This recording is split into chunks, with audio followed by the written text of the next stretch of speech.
for one thing would be great.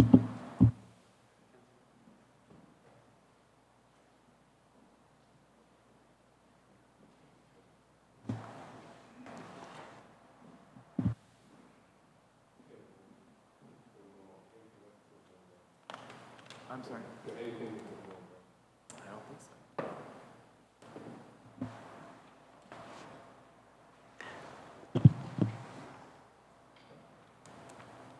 All right, it's approximately 5:35 on Tuesday, May the 19th.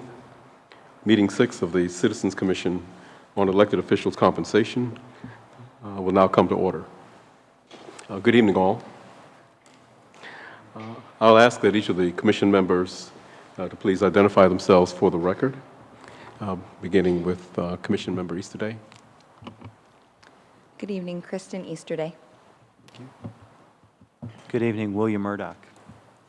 Dawn Tyler Lee. Marshall Moore. And I'm Chet Christie, and I serve as chair. I'll also ask that all staff who are present, if you would identify yourselves for the record at this time. Rory McGinnis in the Mayor's Office.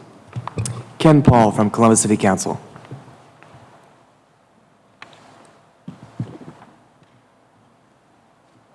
Angie Blevins, City Clerk. Outstanding, thank you. And if there are any guests present, for the record, I will ask that they would identify themselves. I see none present.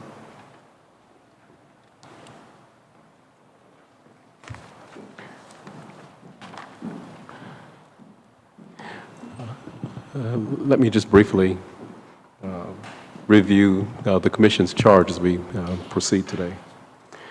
First, Section 15-1 of the Columbus City Charter provides that the salary of all elected officers provided for in this charter shall be established by ordinance upon recommendations from a Citizens Commission on Elected Officials' Compensation.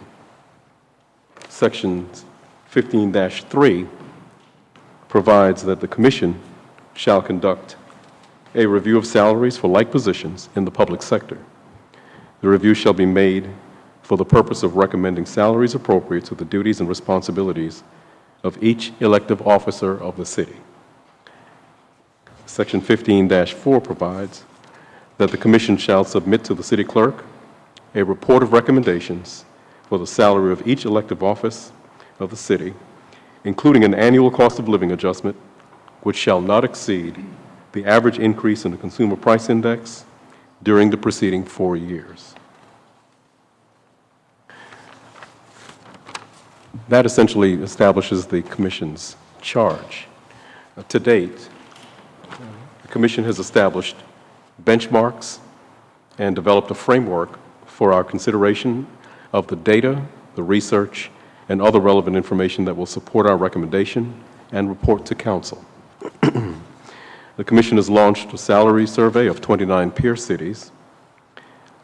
We have participated in a video conference with our peer commission in Phoenix, Arizona, which provided, I believe, very significant insight into their very well-established and very mature process that has evolved over approximately a 16-year period.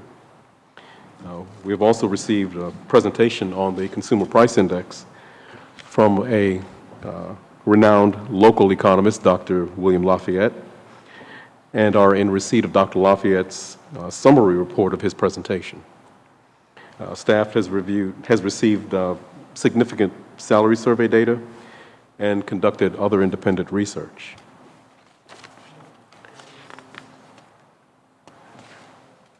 All of our meetings have been recorded and televised and are available online. There is a dedicated web page that contains all meeting materials, including salary data. Pardon me. The purpose of today's meeting is to entertain public testimony on the Commission's work to date and any other input from the general public that will aid the Commission in its deliberation as we endeavor to fulfill our charge as delineated in the Charter.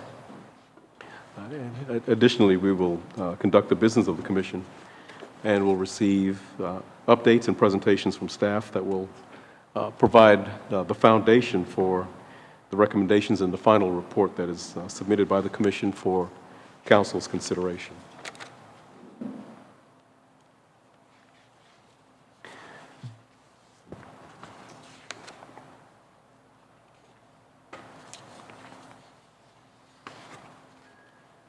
I'll briefly go over the procedure for public comment. The public may offer testimony pursuant to the rules of council. Speakers are afforded an opportunity to fill out a speaker slip. Those slips are available in the hall just adjacent to council chambers. Each speaker will have 3 minutes to speak. And written testimony is also welcome. We will receive and we'll take speakers immediately following the business portion of our agenda. That way, should there be an opportunity for those who may wish to speak to benefit from the data that's provided and some of the presentations that are made, we will then afford them the opportunity to speak.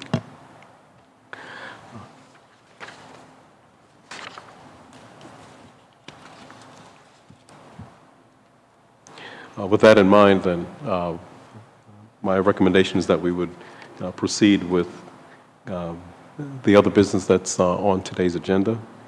And unless there are any objections from the Commission members, we will proceed in that fashion. And again, we will afford the opportunity for speakers to make any presentations they may have once we conclude the business portion.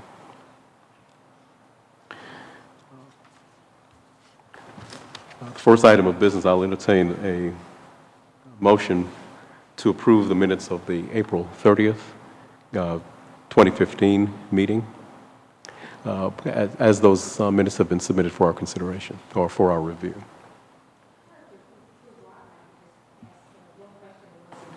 Okay, certainly.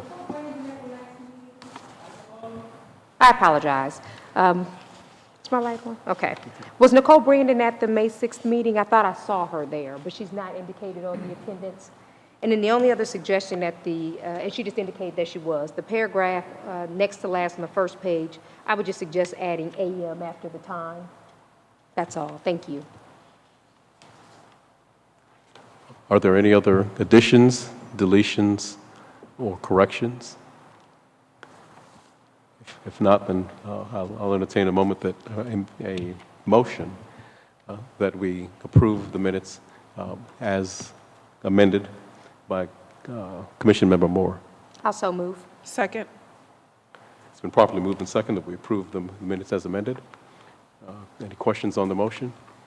Hearing none, all who are in approval have the right to show so by saying aye. Aye. All opposed have the same right. Ayes have it. The minutes are approved. We'll also entertain a motion to approve the minutes of the May 6th meeting. Assuming everyone has had an opportunity to review those minutes. Okay. My corrections were to the May 6th meeting. I'm sorry. Very good. Then I'm sorry. I meant to ask for a motion to entertain, or I meant to entertain a motion to approve the April 30th minutes. I'm sorry. So moved. It's moved by Commission Member Murdoch. Is there a second? Second. Okay, very good. It's been properly moved and seconded that we approve the minutes of the April 30th meeting. Any questions on the motion? Hearing none. All in favor of the motion may show by the usual sign of aye. Aye. All opposed have the same right. Nay. Ayes have it. The motion to approve the minutes of the April 30th meeting is approved. That's passed.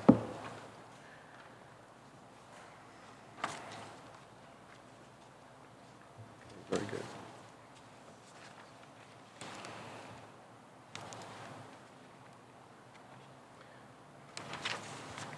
As noted just a few minutes earlier, Section 15-4 of the City Charter outlines the responsibility of the Commission to submit a report of recommendations for the salary of each elective officer of the city. In order to do so, I believe that the Commission must decide for which specific years the recommendations are to be made. In a previous meeting, a document entitled Elected Officials Compensation Schedule was distributed.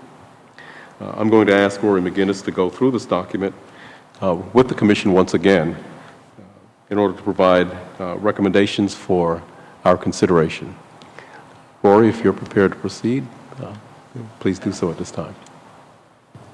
Thank you very much, Chair Christie. I want to go over the document that you have. I know there's a large stack of information that you have, but it's the document that has the table here that's multicolored here.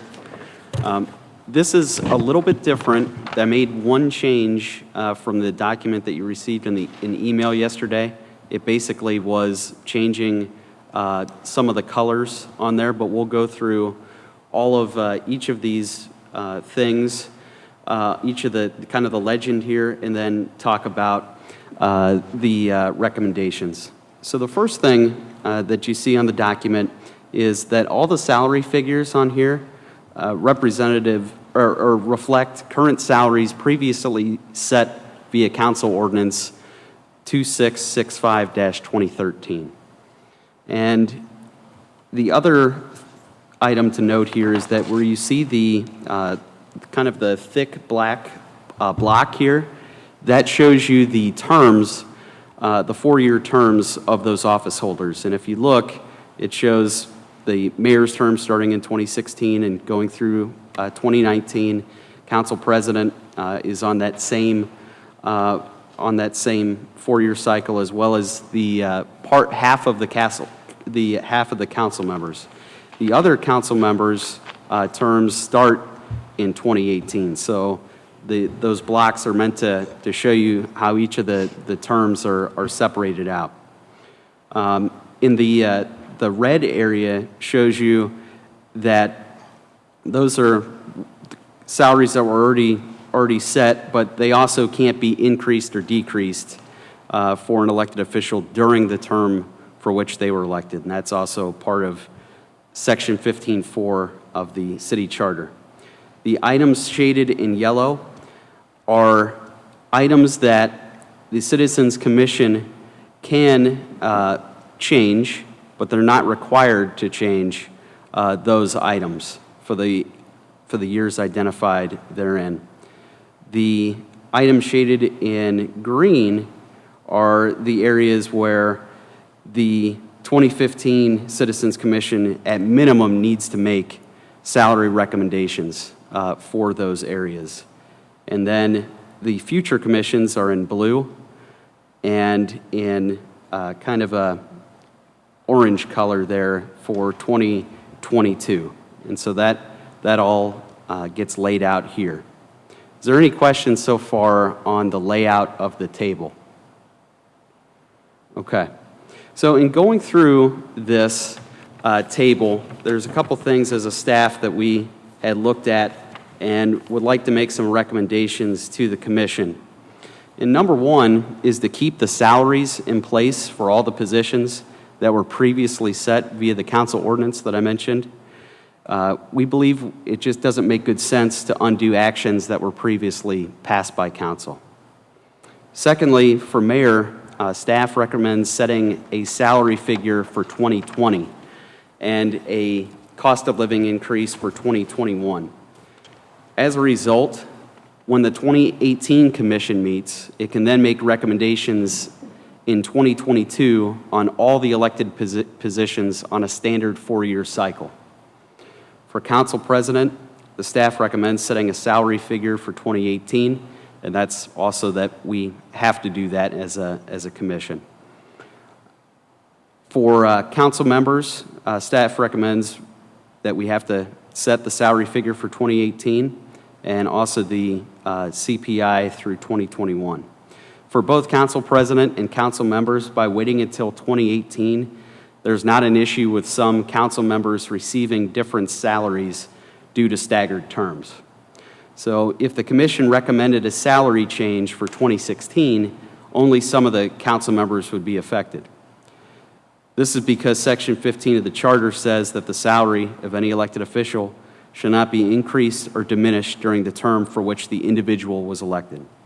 Therefore, if the commission voted to change the salary for 2016, only members up for election this year would be eligible for the change.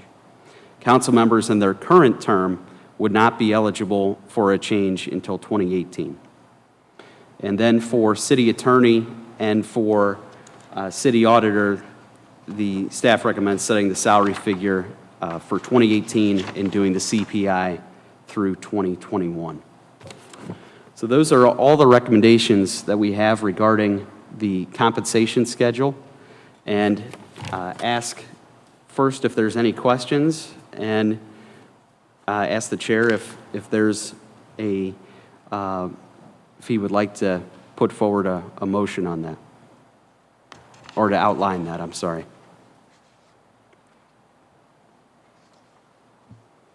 First, are there any questions of commission members for Rory?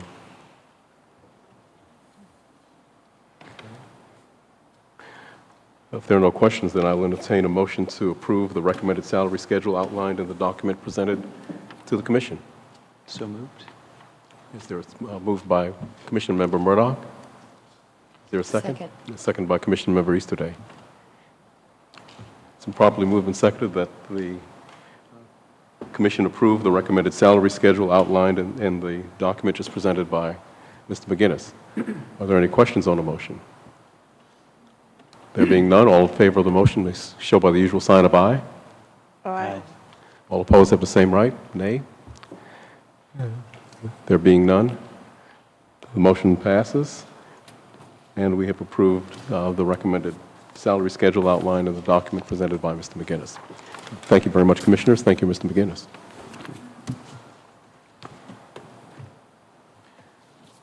Again, as previously noted, Section 15-4 of the Charter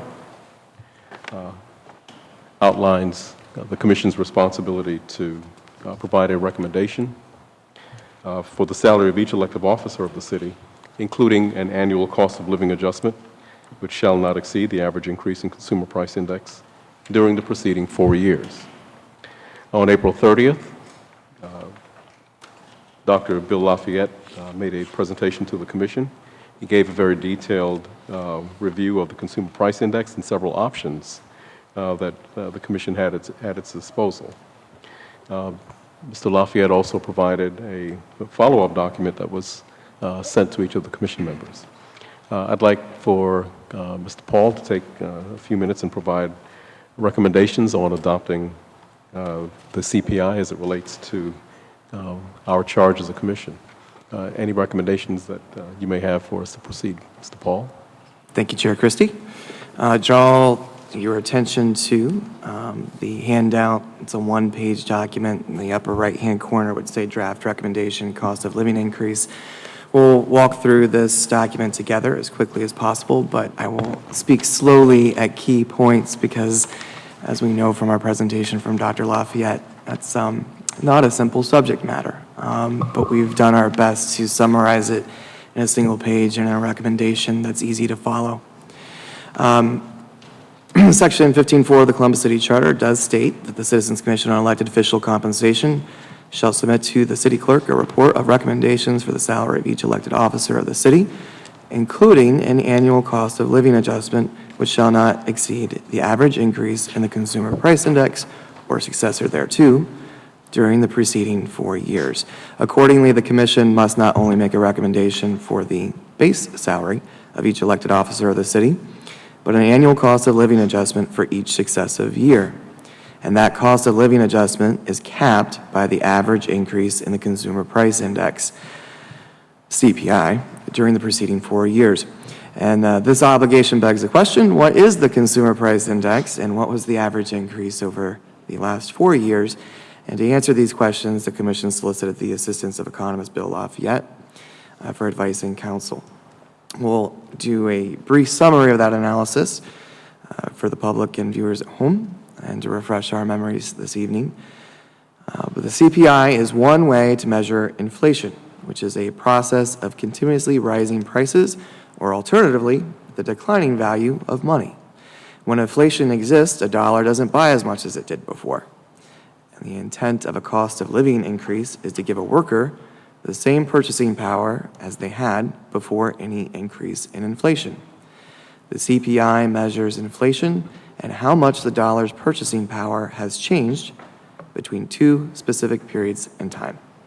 The CPI is determined by measuring the price of a predefined basket of goods and services at a particular time and place. And the U.S. Bureau of Labor Statistics weighs the prices of these goods and services and surveys consumers to approximate the purchasing patterns of a typical household. A consumer price index shows the path of price changes over time.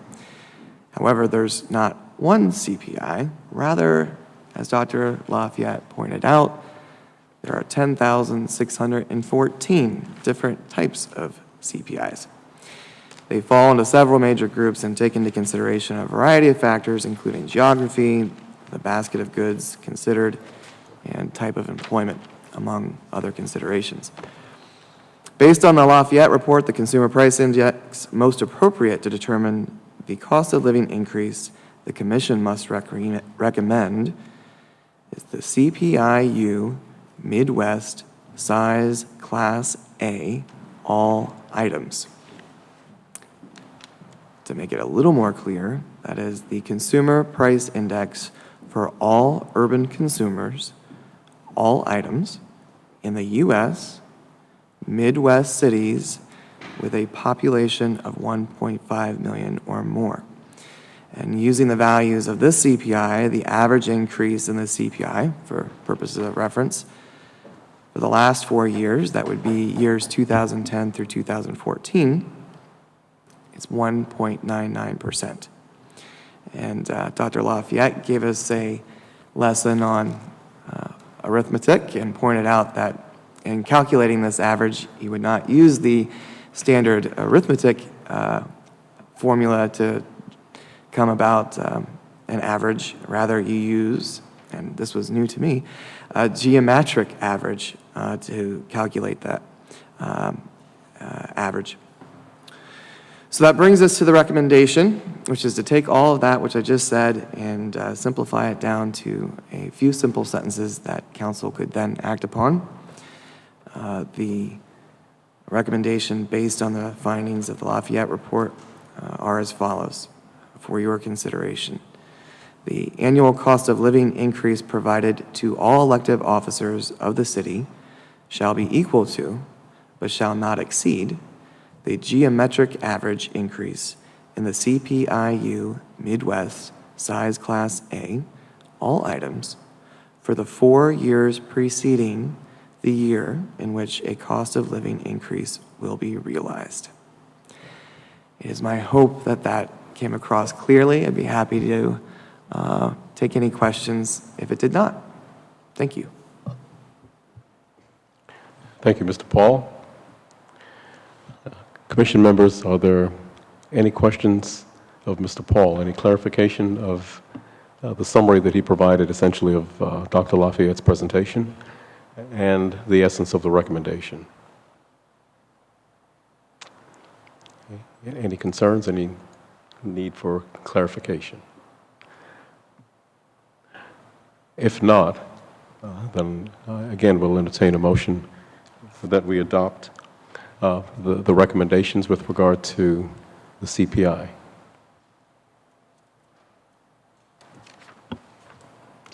So moved.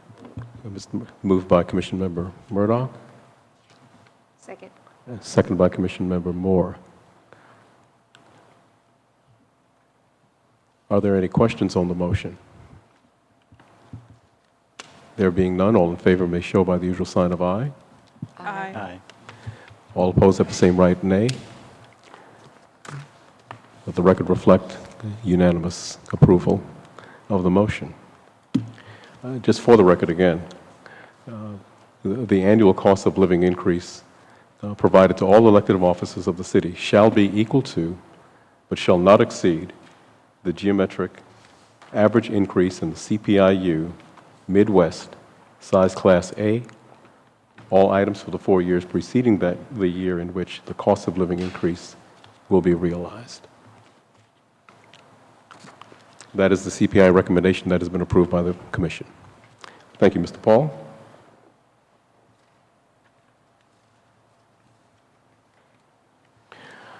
Also, at our last meeting, the commission received a spreadsheet with the final benchmarking data and asked staff to put together a presentation to summarize the most relevant points of that data. I believe each of the commission members received the summaries on yesterday.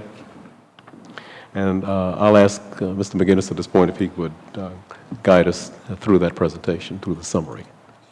Thank you, Chair Christie. The first thing I wanted to point out to you is actually not the presentation, but it's the spreadsheet on the benchmarking study. Okay. There was a change that was added on there. It's reflected in what got emailed to you yesterday, but in San Antonio, there was a ballot measure that increased the mayor and the city council salaries. So that was reflected on this newest benchmarking report. So that's in front of you there as a reference that has a summary of all the data that we collected. But going on to the presentation that breaks down things to a more digestible format is the PowerPoint that you have here, and it's also on the screens over here. So I'm going to go through slide by slide, and happy to answer any questions while we're going through that. So going on to page 2 of that slide shows the population of the studied municipalities from the largest city to the smallest city. And as you see, Columbus, 822,553, is one of the larger cities in this benchmarking that we did. And then on slide 3, you see the population laid out in a table form. Moving on to page 4, we're looking at the mayor and city manager base salary. What you have here is, for some cities, you're going to see two bar graphs there, and you're going to see that the one that is a darker blue is the mayor, the one that's a lighter blue is the city manager. And as you see here, the median salary of all mayors and city managers is $137,616. When you factor in the city managers, it's Columbus is close to the middle, but it is not the median number. And just so that everybody is clear, the median is the middle salary figure. It's not an average of all of the salaries. And then moving on to slide 5, that is a table of the mayor and city manager base salaries. Then we move on to the mayor per capita base salary. And this is basically taking the population of each individual city and dividing that by the amount of money that each mayor makes. And that gives a per capita amount for each person within that municipality for how much they paid towards the mayor's salary. And so we are at 21 cents a person in Columbus. We're kind of towards the final third of that range, and we're below the median salary or the median per capita of 25 cents. Moving on to slide 7 is the table representation of that. On slide 8, we are looking at the mayor and city manager per capita salary. As you see here, we're even further down on the range on this. The median, when you include the median per capita base salary, when you include city managers, is 28 cents. And for Columbus, we're at 21 cents. And then we have the corresponding table for that.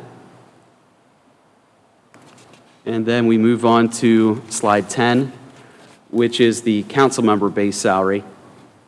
And we are about right in the middle there at $52,585. The median salary for council members is $44,587. Slide 11 is the table that shows that.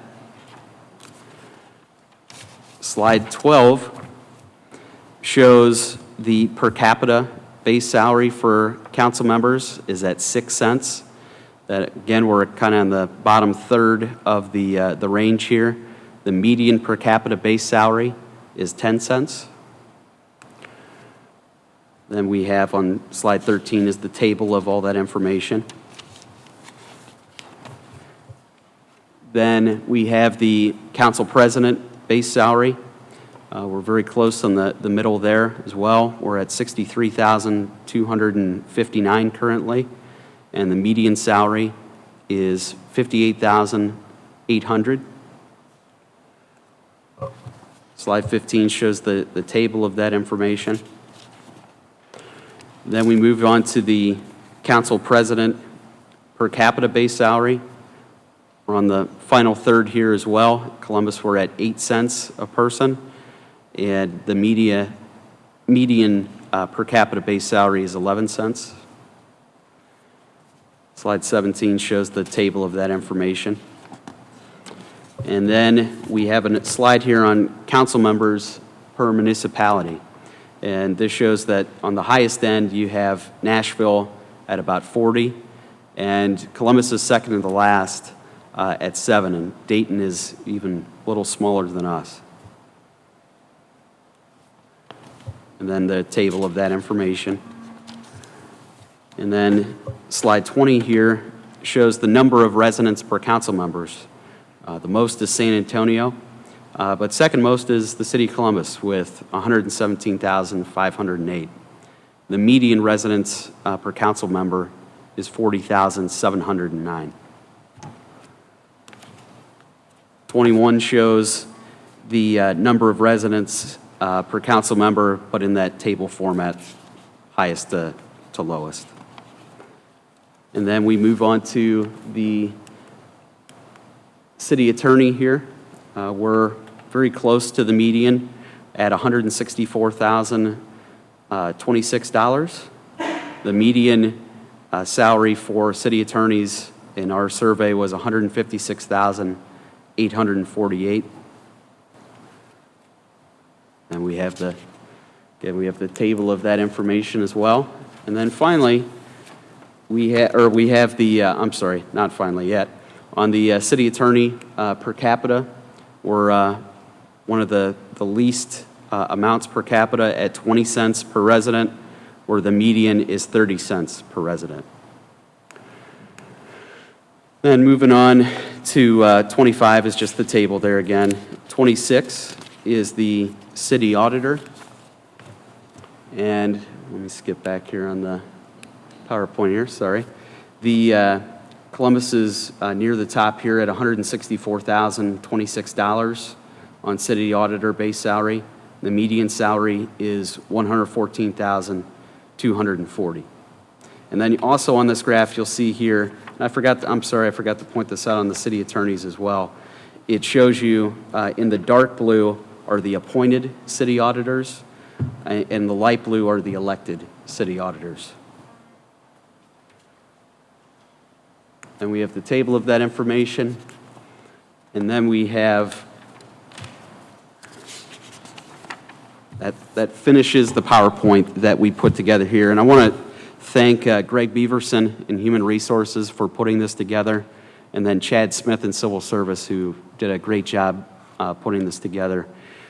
Wanted to see if there was any questions that commissioners had, and then also if there's anything else that you'd like to see us do with this data in order for the commissioners to be able to make a recommendation on each of the elected official salaries.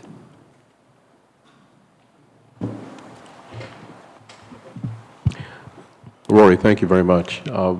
For starters, I'd be very interested in any recommendations or any suggestions that staff has for how we go about eating this elephant.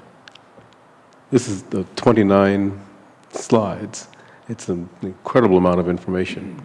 How would you suggest, or what things would you recommend that we continue to really pay attention to?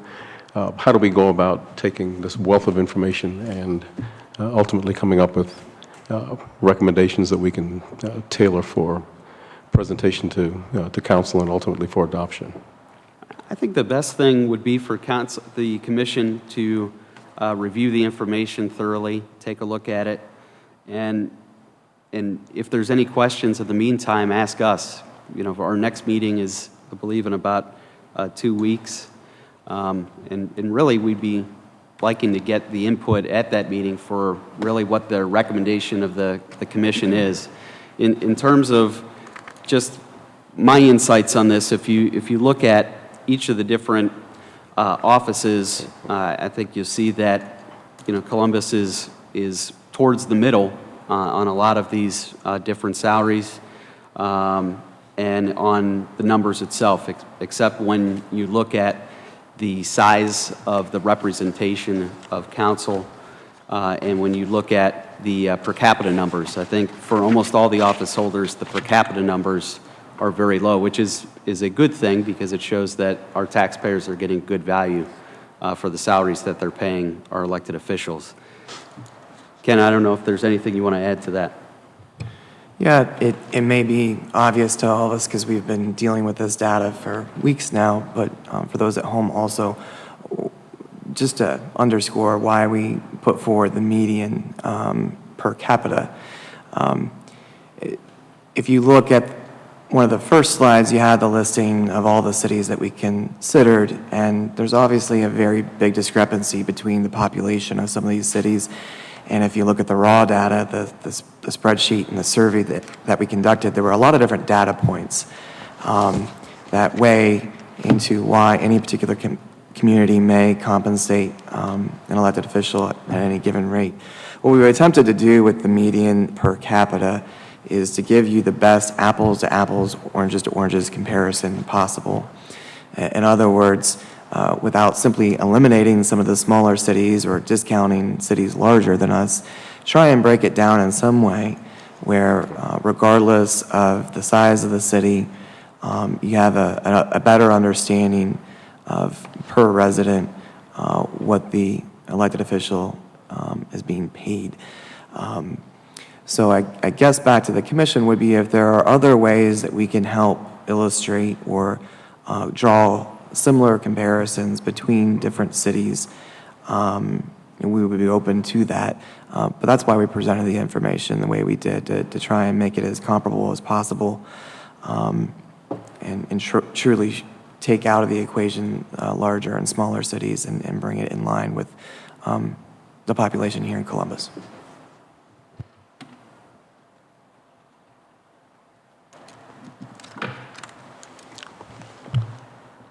Other questions of commission members? Commission member Easterday. Thank you. Question in regard, first of all, this is great information. And I think it makes a lot of sense to look at it based on per capita. I was wondering if there were other ways that you considered breaking it down, and if so, what were those? There was quite a bit of internal discussion to see how we could represent this in the clearest way possible. Our concern as staff was not to show any bias in presenting the information. One way that it could have been presented is to simply focus perhaps on the top 10 largest cities. One of the arguments for that is we may have more in common with our larger peer cities, certainly the top third of the 30 that were considered, than perhaps the lower two-thirds. You will see that when you look at the medians as represented, many, if not most, of the cities that are below the median compensation levels are all cities that are smaller than Columbus. So one way of looking at the data, if you wanted to look at a peer group, would be to look at the larger cities. That may have been misleading, however, because we would have fallen in the lower third of those top 10 larger cities. So we didn't present that information in that way right out of the chute. Another consideration that we've discussed and are open to presenting this idea, we go back to our discussions from one of the earlier meetings of the commission where we had discussion just trying to figure out which peer cities we were going to compare ourselves to, and we had I think we started out with 46 cities at the beginning, and we looked at core peer cities, and we looked at peer cities that the Chamber of Commerce might use for comparison, and ultimately arrived at the 29 that we looked at. But we could go back and look at those core peer cities. There were a couple different iterations of that, and we'd be happy to present that information to you at the next meeting. I will say that we did some initial, not in presentation form, analysis of those numbers. And again, Columbus was at the lower end when we looked at those core peer cities for all the elected offices. Again, we did not want to show bias and tried to present today the most unbiased vanilla presentation of the data and the best apples-to-apples comparison that we could, just to start the conversation and to provide the context for consideration for the commissioners. I don't know if that answers your question or is helpful, but hopefully it is. I appreciate that, and I guess I'm not looking to go back and change the cities that we decided on. We made a great decision at the time. I still stand by that. I guess breaking it down in another way beyond per capita. So for instance, one of the other pieces of information that we collected from the other cities was budget. So maybe if we broke it down based on the respective city's budget rather than per capita. And I don't know what it would look like or if that was considered, but just as another way to look at it beyond just the per capita. Or perhaps another example could be based on the city's average salary for the average person within the community based on each elected office. Or one of the things that we didn't collect but we might be able to get would be geographic area. Again, I don't know, I'm not saying one's better than the other, I'm just trying to think of, is this the only way that we should be digesting this information is based on population? And maybe it is. I would just say that we're happy to provide any information you want or do any graphs that you would like. I mean, if you would like us to put together the graphs on the budget or on the capital budget or the number of employees, we can do any of those things. It's really what the commission would find helpful in helping to make a decision on a recommendation for the salaries. So we're really open to whatever the commission would like. I think to build on Commissioner Easterday's point, and let me preface my statement with I am not a data person, but it could be interesting to overlay some of that information so we could see it, see the per capita and perhaps the budget. So maybe picking out some of those things that are of interest to us and doing that overlay across the cities to see how it all stacks up together. And to piggyback off of that is then we could see trends. You know, it might become really apparent, you know, and we'll notice it in the per capita that there's a discrepancy. And maybe we'll see that again and again, maybe if we look at it a few different ways to reinforce sort of we need to take some serious action. In terms of timing, how likely or when would it be likely that we would be able to obtain the additional information that's been requested here? I think we could have that next week. We could have that out to commissioners, send that out if we're allowed via email. And again, in the meantime, between our, anything that you need, just let us know. I mean, we're here to help. One other thought that comes to mind, and I don't know how readily available this may be, but there seems to be that it would be somewhat helpful to know what the average percentage increase for city employees' compensation has been, let's say, over the last 5-year period, or whether there's a projected percentage increase for fiscal year 2015. I know typically we don't project too far into advance because we simply have no way of knowing what our total revenue might be for any given year. But that may be very helpful to know as well, to see exactly where the city is in terms of projected wage increases for its employees. And that certainly can be provided, and we provided the historic increases of elected official salaries, but we did not provide a history of city employees, and that's something that is or should be readily available. Okay. And can I add also within the private sector as well? So the percentage that salaries have increased over the same time that we're comparing the elected official compensation that's increased.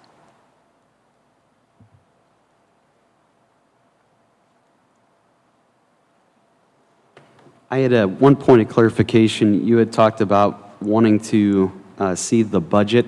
Did you want to see both the general fund and the capital fund budgets? Do you want those combined? How would you like that information? I would suggest combined unless my fellow commissioners feel differently. That's fine. Okay, thank you.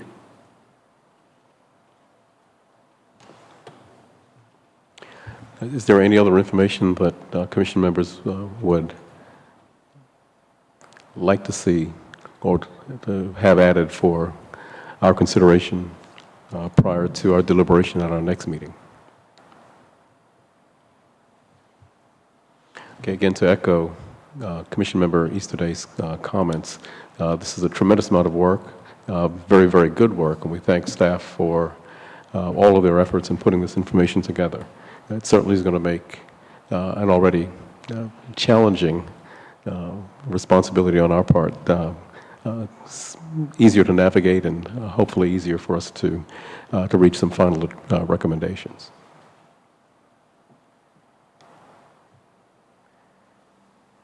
Again, I would ask that each of our commission members would be prepared to go through the necessary deliberation and for us to be prepared to provide recommendations and at least provide some initial rationale for each of the elected positions for which we are attempting to set salaries. So our next meeting again is June the 2nd. And hopefully that'll provide ample time for us to receive the additional data and go through the necessary review process so that we can have that full deliberation at our next meeting.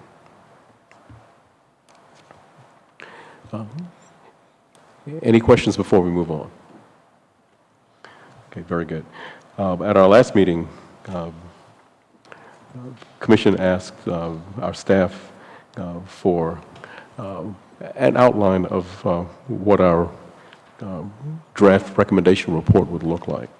I'd like for Rory to take just a few minutes and walk us through that outline.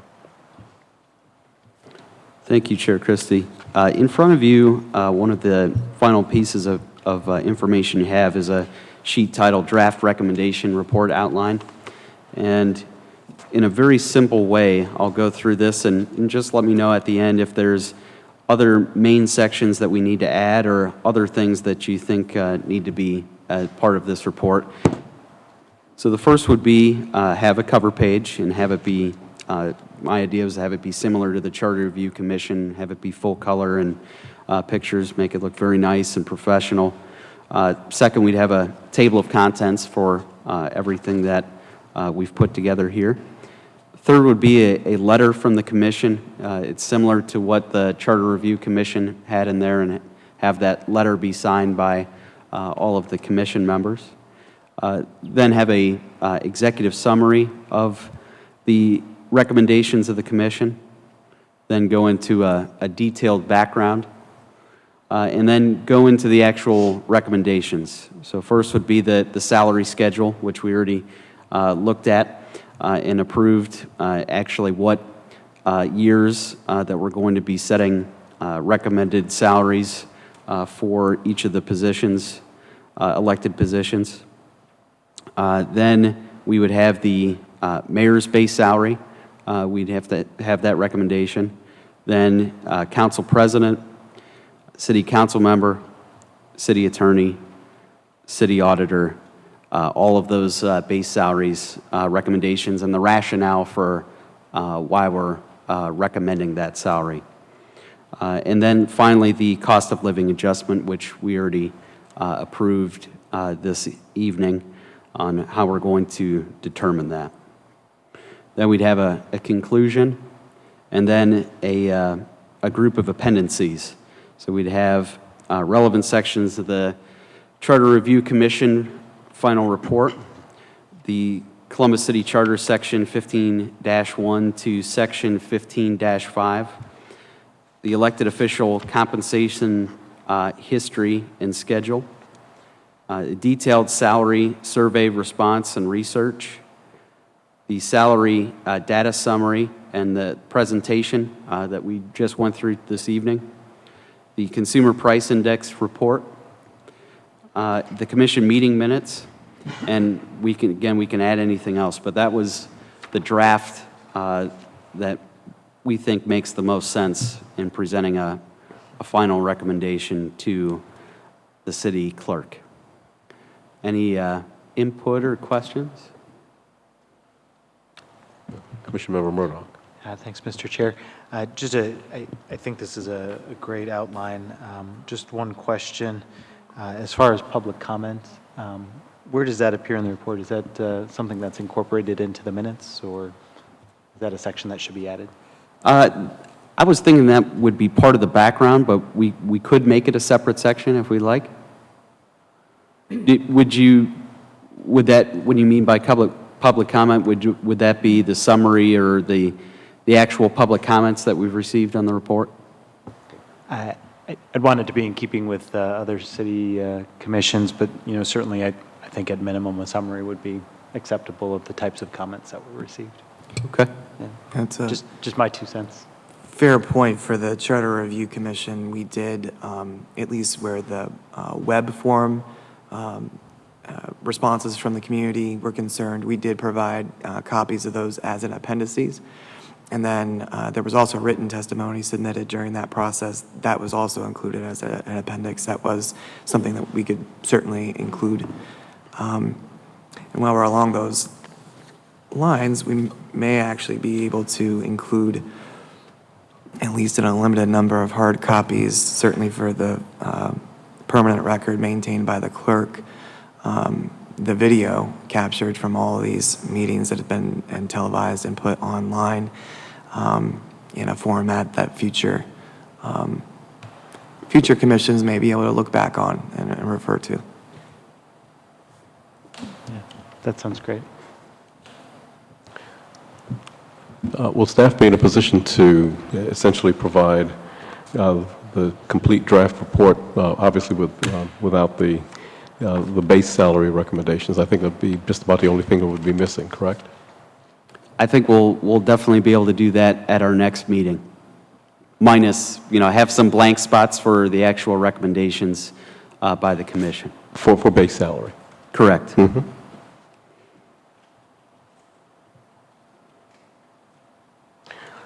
All commission members on board with requiring that, or asking that staff would prepare a complete draft report, as much of the information as they can, obviously not including the things that we would need to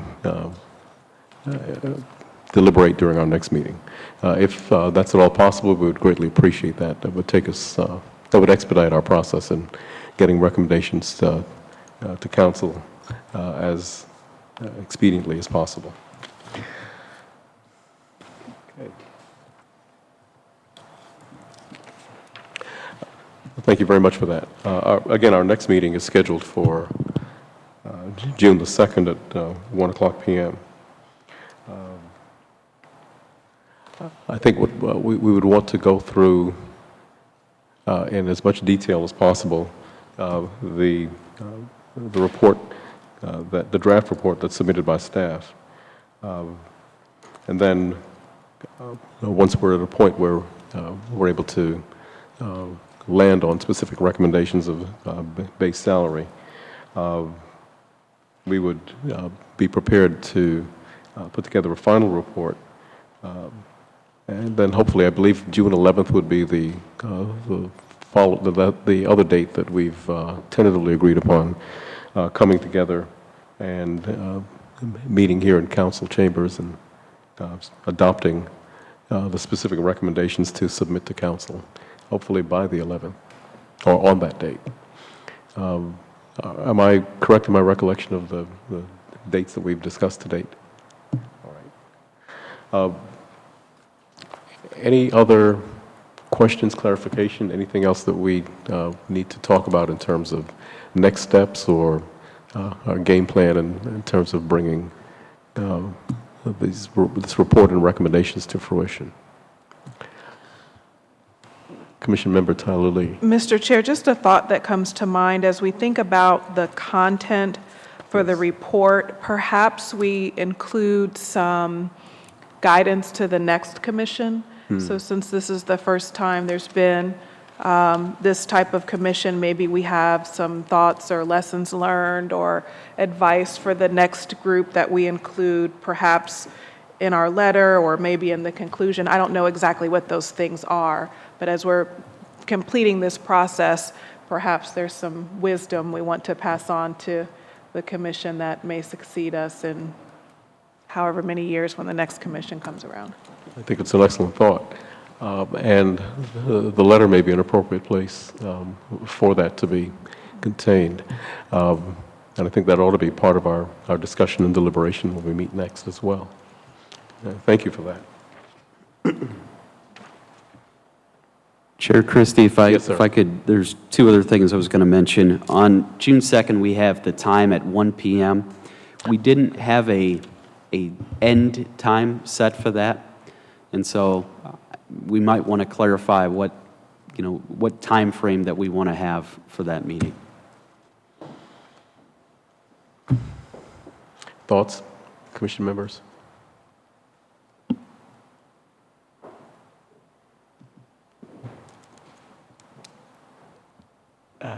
Mr. Chair, just my thoughts. Today we've made a lot of progress on already adopting some of the recommendations and the structure of the report. So I think certainly a 2-hour period or less might be appropriate, just in terms of giving us enough time to have a robust discussion. But I agree considering many of the wholeheartedly. other discussions have been decided. While it may not necessarily take us 2 hours, I believe we ought to afford ourselves that kind of time frame. If a 2-hour window fits within each of the commission members' schedules for that date.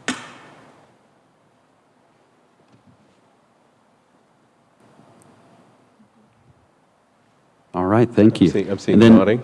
And then I was just going to remind you that on June 11th, the time that we had set up was 4 p.m. for the final meeting.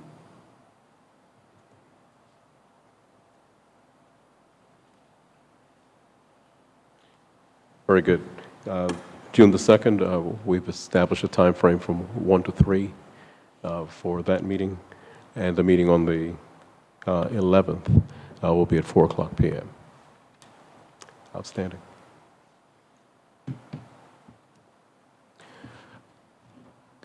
Can we check to see whether or not there have been any speaker slips submitted? Mr. Chair, there have not been any. Okay, very good.